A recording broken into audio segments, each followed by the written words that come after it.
contexto de Espacio 4, con Gerardo Hernández. Gerardo, ¿cómo estás? Bienvenido, buenos días. Marcelo, buenos días, a ti en la mesa, al auditorio, un placer estar con ustedes. Pues vamos de mal en peor, diría clásico, en términos de percepción de la corrupción, según este informe de Transparencia Internacional dado a conocer hace unas horas, en el cual se coloca a México en el lugar 138 de una lista de 180 países con apenas 28 puntos. Esta es una caída de 3 lugares con respecto al 2017 y la caída total durante el sexenio del presidente Enrique Peña Nieto fue de 32 lugares. México se coloca en una posición muy frágil, ya la tenía desde hace 6, 12, 18 años. Con el presidente Ernesto Zedillo, México ocupaba el lugar 59, es decir, que entre los gobiernos de Vicente Fox, Felipe Calderón y Peña Nieto, México retrocedió 79 lugares, es decir, la corrupción avanzó a pasos agigantados en el país durante las alternancias. Es una paradoja, puesto que se pensaba que cambiar de partido cambiaría, si no mágica ni automáticamente las cosas, por lo menos no las empeoraría, y sí podría haber un principio de mejoría. No la hubo, y vemos cómo México se coloca muy cerca de Guatemala en términos de mala calificación. Guatemala tiene 27 puntos, México 28, muy cerca también de Nicaragua, otro país azotado por la corrupción y una dictadura de Daniel Ortega. Es interesante cruzar esta información de Transparencia Internacional con el Fondo por la Paz. El Fondo por la Paz califica de otra manera a los países: a mayor puntuación, mayor riesgo. En el caso de México, en el último reporte, en el último informe del Fondo por la Paz, México aparece en el lugar 94 de 138 países y una calificación de 71.5 unidades, 71 puntos de puntos. Esto significa que México se coloca en una zona de riesgo elevado en términos de estado fallido, término al que me refería en la participación anterior. México se encuentra en condiciones de gobernabilidad muy frágiles, puesto que si cruzamos, insisto, los informes de Transparencia Internacional con los del Fondo por la Paz, vemos como un factor de inestabilidad gubernamental es justamente la corrupción. En este índice de Fondo por la Paz, los rubros son 2 indicadores los que califica. De los 12 destacan varios en los que México tiene calificaciones muy pobres y alarmantes incluso. Una de ellas es en el tema del aparato de seguridad.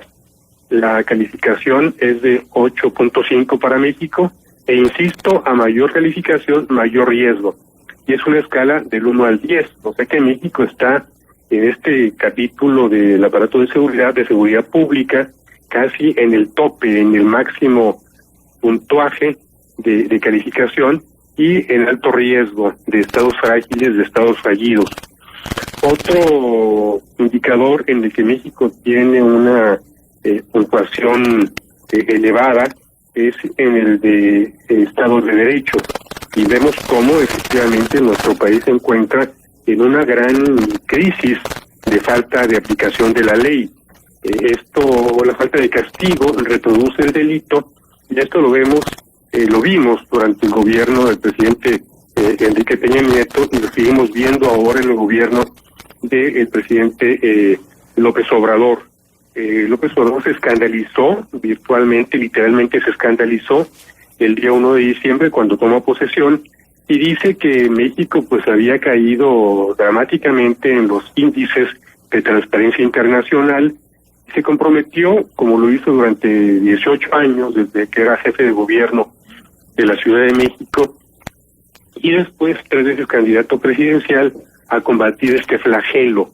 Sin embargo, el discurso cambió repentinamente por una propuesta de perdón y de olvido, que esto no va a contribuir en nada a que México pueda recuperarse de posición tan crítica, tan frágil, tanto en el índice del Fondo por la Paz, que mide la fragilidad o fortaleza de los estados, como en el balance que hace Transparencia Internacional.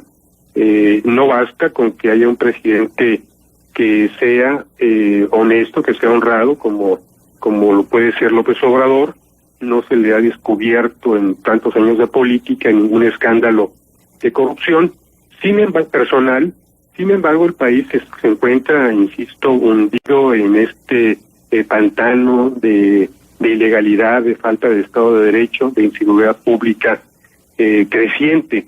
En este mismo contexto también es importante la declaración que el fiscal anticorrupción español José Grinda le tomó a Javier Villarreal, quien fue secretario de Finanzas en el gobierno de Humberto Moreira Valdés. Este fiscal anticorrupción tiene una trayectoria muy relevante en España. Ha llevado ante la justicia de ese país, ante la audiencia española, a la mafia rusa que se denomina Tamboyavska. En el 2008 la sentó justamente a los cabecillas de esta mafia rusa ante la audiencia española, y entre ellos a un empresario político, Ladislav Brzezinski.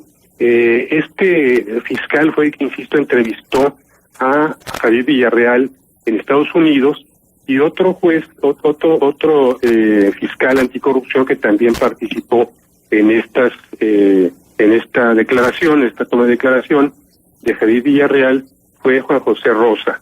Entonces, este capítulo de Coahuila de Humberto Moreira particularmente no se ha cerrado.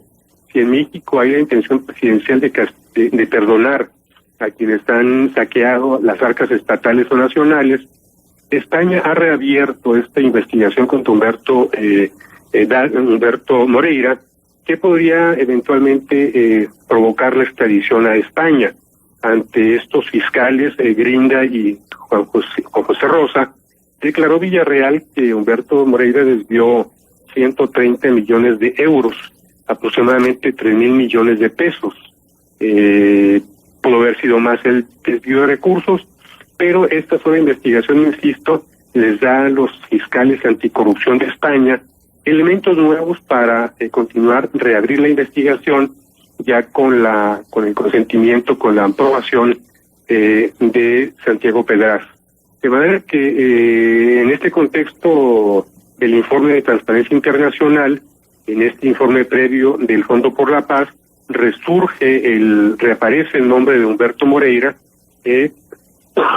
por el caso de la deuda pública de Coahuila, el desvío de recursos que, según Javier Villarreal, se produjeron durante la administración de Humberto Moreira. Dice Javier Villarreal tener documentación para probar lo que ha declarado ante los fiscales anticorrupción de España, y entonces este capítulo vuelve, insisto, a reabrirse tanto en España como en Estados Unidos, donde los nombres del exgobernador Humberto Moreira y de su hermano Rubén Moreira ha aparecido el segundo en declaraciones de militantes, exintegrantes del grupo criminal de los Zetas, también vinculándolo a posibles sobornos a cambio de protección. El país, insisto, se encuentra en una situación crítica, porque no es únicamente el tema de la corrupción, sino las consecuencias que tiene en la gobernabilidad. Si México no ha podido estabilizarse en términos políticos y de gobernabilidad, se debe justamente a esa ausencia, a ese déficit tan elevado en términos de Estado de Derecho, de la aplicación de la justicia. Los grandes temas siguen todavía al margen de la acción presidencial. Una cosa es tratar de predicar con el ejemplo personal, y otra es la obligación constitucional que tiene el presidente, que tiene los funcionarios públicos, de aplicar la justicia. Cuando no se aplica la justicia, entonces se obstruye, cuando existen casos patentes de corrupción, no únicamente, como dice López Obrador, que denuncian o que señalan los medios de comunicación. Los índices del Fondo por la Paz de Transparencia Internacional se basan en una serie de encuestas que se aplican en diferentes sectores con una metodología muy estricta, de manera que esta percepción de la corrupción en México no es, como podría pensar el presidente, una ocurrencia de un organismo internacional, sino un problema de fondo que contamina las instituciones, las debilita y le impide al Estado aplicar la ley. De manera que, insisto, es importante que la sociedad siga haciendo presión como lo hace a nivel nacional y a escala regional, como es el caso de Participación Ciudadana, para forzar a los gobiernos, tanto estatal como federal, a que se investiguen los casos de corrupción. El daño existe y no se puede ocultar, tanto a escala nacional con la estafa maestra, con el robo de combustibles a Pemex, y en el caso de Coahuila con la deuda pública, una deuda que ya ronda los 40,000 millones de pesos. Y también es importante, como lo recomienda Transparencia Mexicana, que los organismos anticorrupción, los sistemas anticorrupción, cumplan realmente con su obligación, con su cometido de presentar denuncias, de seguirlas. Tenemos en el caso de Coahuila denuncias que ha presentado la Auditoría Superior del Estado por los ejercicios 2011, 14, 15, 16 y 17, los que comprenden los de la deuda y los últimos años del gobierno de Rubén Moreira. En el caso de Humberto, la deuda por más de 36,000 millones de pesos. Y en el caso de Rubén, desvíos a empresas fantasmas por más de 700 millones de pesos. Lo que ocurre es que los sistemas anticorrupción son una simulación, tanto a escala nacional como a nivel local. Si hacemos una revisión somera incluso de quienes conforman el sistema anticorrupción de Coahuila, son ex colaboradores de Humberto Moreira y de Rubén Moreira. Jamás van a investigarlos. Es preciso que estos sistemas se renueven, se reestructuren, se reintegren con nuevos elementos de la sociedad civil, con conocedores en la materia, y no con funcionarios que pertenecieron a esas administraciones, porque lo único que arrojan hasta este momento es un mayor gasto para el Estado. Se están pagando burocracias en el sistema estatal anticorrupción a funcionarios de aquellos gobiernos que, insisto, no van a investigar, no han hecho nada en los últimos 2 años, ni lo harán. La intención es obvia, dejar que prescriban los delitos para que ya no haya ejercicio de la acción penal. Vemos también otra aberración con la designación de quien fue fiscal durante el gobierno de Rubén Moreira, convertido hoy en magistrado. No es aberrante, insisto, que quien protegió a los dos Moreira, tanto a Humberto como a Rubén, y que dejó pasar denuncias, que detuvo denuncias de la Auditoría Superior del Estado en términos de la deuda pública y de empresas fantasmas, haya sido premiado hoy con una magistratura en el Tribunal Superior de Justicia por un lapso de 15 años. Acción Nacional, en esta votación de los magistrados, de los 21 diputados locales, 25 diputados locales, 21 votaron a favor de esa designación de Ramos Gloria. Hubo 3 votaciones en contra de la diputada Cázares, del diputado García Villa, de una abstención y otro voto en contra. De manera que aquí hay un... ¿De quién fue la abstención, Gerardo? ¿Y de quién fue el voto en contra? Sí, fíjate que no tengo todavía el dato. El dato estoy por conseguirlo. Bueno, pues pero se va viendo quién es quién, ¿no? La votación fue abrumadora, la verdad, 21 votos. A favor. A favor de la votación de Ramos Gloria, de Miguel Meri, y también de un diputado suplente de Acción Nacional. Sí. Entonces aquí hay 2 discursos del PAN. Por una parte critica la deuda pública, critica que no haya avances en las investigaciones, pero vota la mayoría de los diputados del PAN por la postulación, por la propuesta de Ramos Gloria como magistrado del Tribunal Superior de Justicia. Y la justicia queda en manos de Homero, como que en otro tiempo la iglesia en manos de Lutero. Es decir, no va a pasar nada mientras no haya una decisión política y presión social, pero también una voluntad del presidente de la República, López Obrador, para que el sistema anticorrupción nacional realmente funcione y que ocurra lo mismo en los sistemas estatales, porque de otra manera no vamos a avanzar en el índice de transparencia internacional. Hay un dato positivo cuando se refiere López Obrador a que México se encontraba en el lugar 135 el año pasado y hoy en el 138, ya se coloca una medición. Habrá que ver año con año cómo se comporta el país en términos de corrupción y en el ranking de transparencia internacional. El compromiso de López Obrador es abatir la corrupción, pero no se combate con retórica, se combate con hechos, con la aplicación de la ley. Insisto, dentro de un año veremos si el país mejoró o empeoró con López Obrador en la presidencia en el tema principal de su campaña política del año anterior, de hace 6 y 12 años, combatir la corrupción. Bueno, pues al tiempo, ¿no? Y hay que ver, además, que no es Andrés Manuel López Obrador solo, sino es el conjunto de personas que lo rodean, quienes también tienen que mostrar congruencia. Por ejemplo, en esta petición que ha venido haciendo Andrés Manuel López Obrador, de que se pongan al corriente quienes todavía no hacen su declaración pública, la de sus cónyuges, esto es en términos de interés, y sus declaraciones patrimoniales, y que realmente se le dé seguimiento si ese patrimonio se ha incrementado, porque digo, darle la vuelta a muchas cosas es relativamente fácil, Gerardo. Acá lo que tiene que haber es que lo que se dice y lo que se declara y lo que se asienta tenga empate con el tipo de vida que lleva cada uno de estos funcionarios.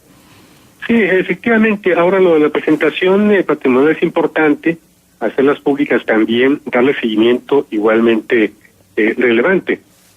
Pero aquí la clave es castigar los actos de corrupción ya cometidos en México, que son muchos, y que hay elementos que debe atender la Fiscalía General de la República con Gertz Manero para que realmente la confianza en las instituciones vuelva a renacer, vuelva a existir la confianza, y los estándares de México, tanto en países en riesgo de estados fallidos, como en los índices de transparencia internacional, mejoren. Claro, entiendo lo que tú dices, pero yo creo que el esfuerzo tiene que ser a la par, porque mientras que nos ocupamos de los casos pasados, pues los casos que pudieran presentarse en el presente, pues a lo mejor los vamos diluyendo en aras de irnos sobre esos casos escandalosos que todavía están en el imaginario colectivo como parte de una deuda.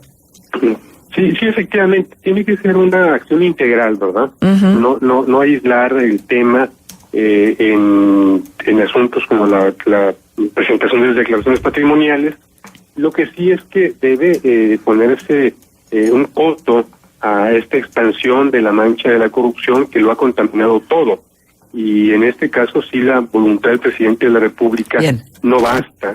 Tiene que ser un compromiso de todo el gabinete, de todos los gobiernos estatales y locales, y también de la sociedad. Así es, Gerardo. Pues muchísimas gracias, como siempre, por tu colaboración. Un gusto escucharte y leerte en Espacio 4. Gracias. Mucho gusto, Marcela. Un fuerte abrazo y un saludo a todo el auditorio con mucho afecto. Igualmente, Gerardo.